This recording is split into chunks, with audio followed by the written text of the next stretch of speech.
Estou de volta aqui com o programa Você Pode Ser Feliz, com a participação do Dr. Corcione, ajudando a gente a entender os detalhes da paixão de Nosso Senhor Jesus Cristo. E eu estou recebendo aqui a mensagem da Rita de Cássia Pereira, lá de Teófilo Otoni, Minas Gerais, está dizendo assim: eu gostaria de parabenizar pelo tema do programa, falando sobre os detalhes da paixão, sobre a flagelação. Apesar de ser dolorido, é um aprendizado a todos os cristãos.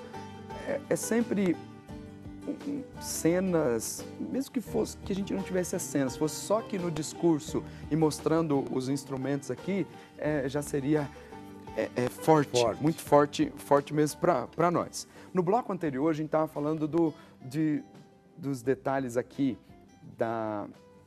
dos cravos, né? Os cravos das mãos e os cravos dos pés. O cravo menor é o cravo das mãos. Está lá na cena do filme, também mostrando ali.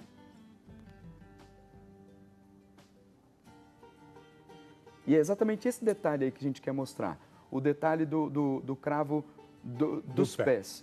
E queria que a gente mostrasse aqui, olha, nesse ângulo, mas mostrar aqui no outro ângulo para ver isso. O tamanho dele. Isso. Mais ou menos isso. Esse é o detalhe do cravo dos pés. Por que tinha que cravar os pés também?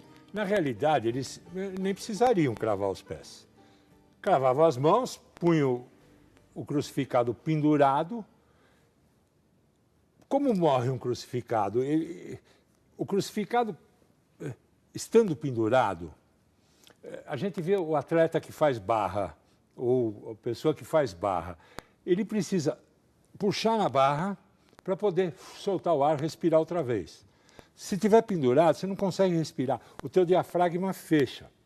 Então, o crucificado morre como? Por asfixia. Se ele está pendurado, se ele conseguisse levantar no cravo das mãos, que é muito difícil, porque ele não tem apoio, ele tem que ficar em linha reta para soltar o ar viciado de dentro do pulmão, respirar outra vez. Ele não consegue aguentar, ele cai. E ninguém queria que a crucifixão fosse rápida. Tinha crucificado que morria de fome na cruz e não morria de cruz. Crucifixões que duravam dias. Como nós dissemos, essas mortes elas eram exemplares. As pessoas traziam pessoas para ver essas pessoas morrerem na cruz. Então, quanto mais tempo o cidadão ficava na cruz, para eles era importante isso aí. Então, o que eles faziam? Eles dobravam as pernas do crucificado, punham um pé em cima do outro, com o joelho dobrado, punham um pé em cima do outro e cravavam esse cravo entre o segundo e o terceiro metatarsiano. Para quê? Para que o crucificado, se apoiando nos cravos dos pés, ele conseguia se levantar, soltar o ar e respirar outra vez. Então, esse movimento de vertical e horizontal era o movimento que o crucificado fazia na cruz. Tá lá, estamos vendo os detalhes. Filme. Vamos ver se... No pé, olha. Pé direito sobre o esquerdo, você vê a perna dobrada ali, olha. A perna tem que ficar dobrada para dar condição do crucificado respirar na cruz. Expirar e respirar. Depois disso, a cruz é levantada e a tradição era... Aí ela é fincada no solo e ali ficavam os crucificados à exposição. Era a sexta-feira que antecedia o sábado da Páscoa. Aquele ano, a Páscoa caiu no sábado, para o povo judeu. E era o dia da preparação. Dali a algumas horas, iniciaria o sábado. E nenhum judeu queria ver aquela cena de crucifixão na entrada de Jerusalém com crucificados, sujando a Páscoa. Eles correm no Pilatos e pedem que seja antecipada a morte. O Pilatos manda acelerar o processo de morte para que tirassem aqueles corpos de lá, para que a cidade ficasse limpa para começar a Páscoa. Isso já é hora nona, 3 horas da tarde. A Páscoa começaria às 4h30, 5 horas mais tardar, naquela primavera da sexta-feira, que já começa o sábado. Tinha que tirar os corpos de lá. Então, eles vão nos crucificados e eles fazem o quê? Como é a maneira mais simples de acabar com o sofrimento, de apressar a morte? Quebrando os pés, quebrando as pernas. Porque se quebrava os ossos das pernas, eles já não tinham mais força para se elevar e respirar. Eles vão no primeiro crucificado, quebram os ossos. Vão no segundo crucificado, quebram os ossos. Quando eles chegam na frente de Jesus, Jesus já morreu. Jesus já tinha expiado, ele já tinha dito, meu Pai, em suas mãos eu entrego o meu espírito. Ele abaixou a cabeça e morreu. Quando quis, como quis e na hora que quis. Para poder dizer para o mundo inteiro que sob a morte ele tinha o domínio. Já estava morto. Mas a ordem de Pilatos, nesse momento, sai de lá Zé de Arimateia, vai no Pilatos pedir o corpo. Eu quero o corpo de Jesus que nós vamos sepultar. Tinha um sepulcro ali perto do Calvário que eles iriam sepultar Jesus ali. E Pilatos dá uma ordem, entregue o corpo desde que comprovadamente morto. Ele tinha que comprovar que estava morto, porque ninguém subia à cruz duas vezes. Se ele escapasse com vida, ele estava salvo, ele não tinha problema. Então comprovava que ele estava morto. Entregam isso ao centurião que está nos pés da cruz, que diz a tradição, chamava Longinos, diz a tradição que ele, aos pés da cruz, entrega um documento do Pilatos, entregue o corpo desde que comprovadamente morto. Ele dá a volta na frente da cruz e num lugar que o soldado romano era craque em atingir o adversário. O adversário, numa guerra, ele estava sempre armado com escudo, capacete, escudo, então era muito difícil atingir.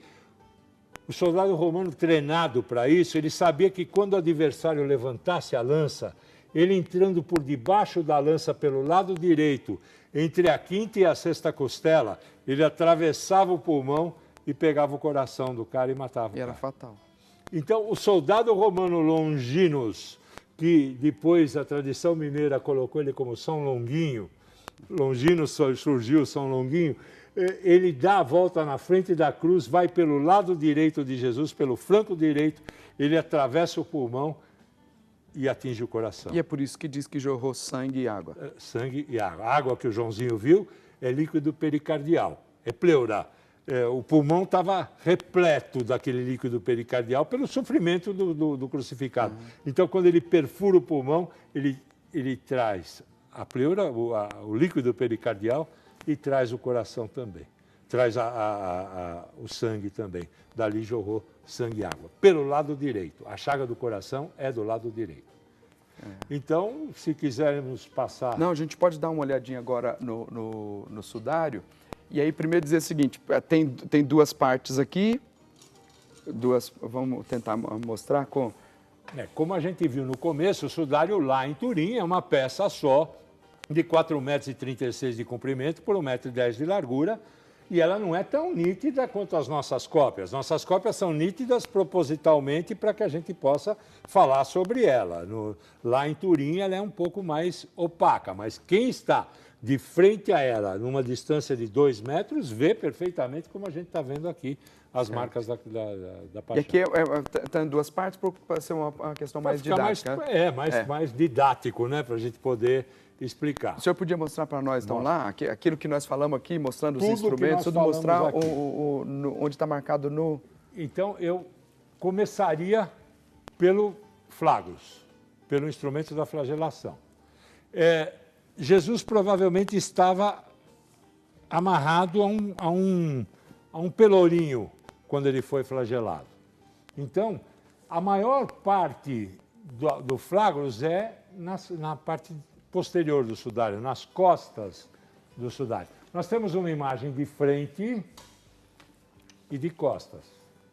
Não vamos prestar muita atenção nessas marcas aqui, que isso são cerzidos do tecido. O sudário passou por 3 incêndios. E isso aqui, no pior dos incêndios do sudário, em 1542, o sudário foi queimado na Sainte-Chapelle de Chambéry, com a própria Sainte-Chapelle, e queimou, destruiu essa parte lateral. A imagem se manteve íntegra. E o rei de Savoia, o duque de Savoia, mandou Cerzy, o sudário, as irmãs Clarissas de Chambéry, com muito carinho serziram, mas lógico que não faria. Mas a gente vê uma imagem de frente e de costas. No sudário isso é emendado um no outro, a frente e as costas. Na parte posterior é onde a gente enxerga mais as marcas dos flagros. Toda a parte das costas, a nádega, um pouco nas pernas e um pouco no peito. E quem tiver paciência de contar, cientistas já contaram isso, são 121 marcas que nós temos do flagros, do 40. 120 marcas. 121, alguma acho que bateu a mais lá, sei lá. 120 marcas do flagros. Um detalhe que a gente percebe no sudário é que Jesus não apanhou só com flagros. Ele apanhou também com um graveto, porque a gente vê marcas de graveto nessa região das pernas. Eu me lembro quando eu estudava no grupo escolar, a gente apanhava muito, porque quando com fazia bagunça, de marmelo. E elas batiam com a gente com ou vara de marmelo ou com régua, com palmatória. E lá era comum eles baterem nas pernas, aliás, até hoje. Até hoje a gente vê no Oriente Médio os castigos que eles dão com esses gravetos. A gente percebe aqui nessa parte da coxa de Jesus, nessa parte da anca de Jesus, a gente percebe essas marcas de outro tipo de flagelação. Mas o que grava bem são as marcas dos flagros. E depois a gente consegue ver algum detalhe da coroação de espinhos? Sim. Antes de falar da coroação de espinhos, bom, vamos na coroação de espinhos. A gente vê aqui 48 marcas aqui atrás, na parte traseira. E a gente vê essas marcas na parte dianteira. A gente vê inclusive a marca de sangue na testa, onde mostra que ele abaixou a cabeça e morreu. Esse abaixar a cabeça fez esse sangue escorrer dessa forma. Agora, um detalhe interessante que a gente vê no sudário, voltando aqui para a parte traseira, a gente vê marca no ombro e na omoplata. Marca de quem carregou uma cruz. Então, nós temos a imagem de um judeu. A gente sabe que é judeu porque a ciência comprova que o tecido tem origem em Jerusalém. Foi encontrado moedas nos olhos do cadáver, é comum isso no judeu, até hoje eles põem dinheiro dentro do caixão. Foram encontradas moedas, essas moedas remontam ao século I da nossa era.